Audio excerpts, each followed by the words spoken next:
You're listening to Spring River Chronicle. Audio on the go.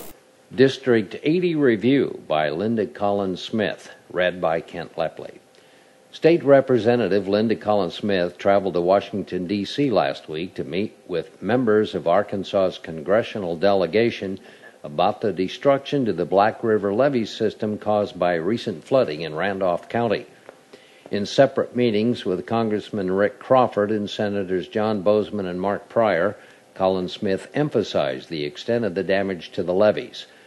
I want to ensure that our national legislators understand that this is not a matter of a couple of levee breaches, but that large portions of the entire system have been completely washed away, she said.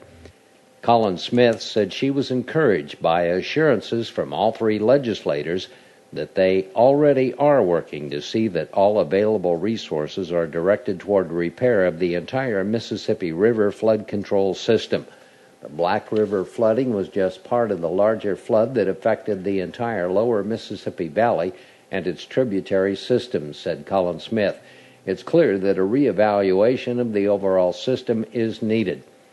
What happened this year and in 2008 was far beyond the capacity of local flood control districts to handle, she said, adding that the present system of levees was designed to handle normal annual flooding. The extraordinary flooding in recent years has demonstrated the need to consider revisions to reduce the damage from future catastrophic flooding. Collins Smith also stressed the importance of moving as quickly as possible.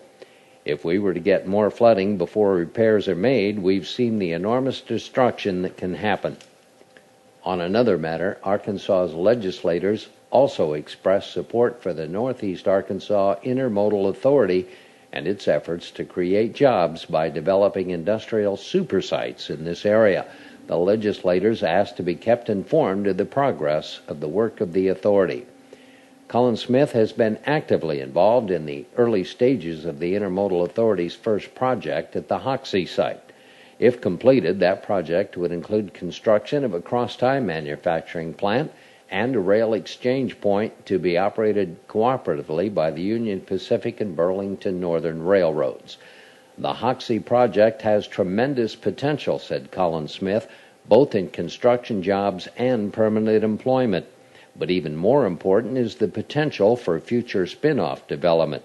Businesses that need to use railroad shipping would be drawn to a site that offers nationwide shipping from a centrally located exchange point. Hoxie's location in Lawrence County, adjacent to both Sharp and Randolph counties, would provide nearby job opportunities for qualified working people in District 80, said Collins Smith.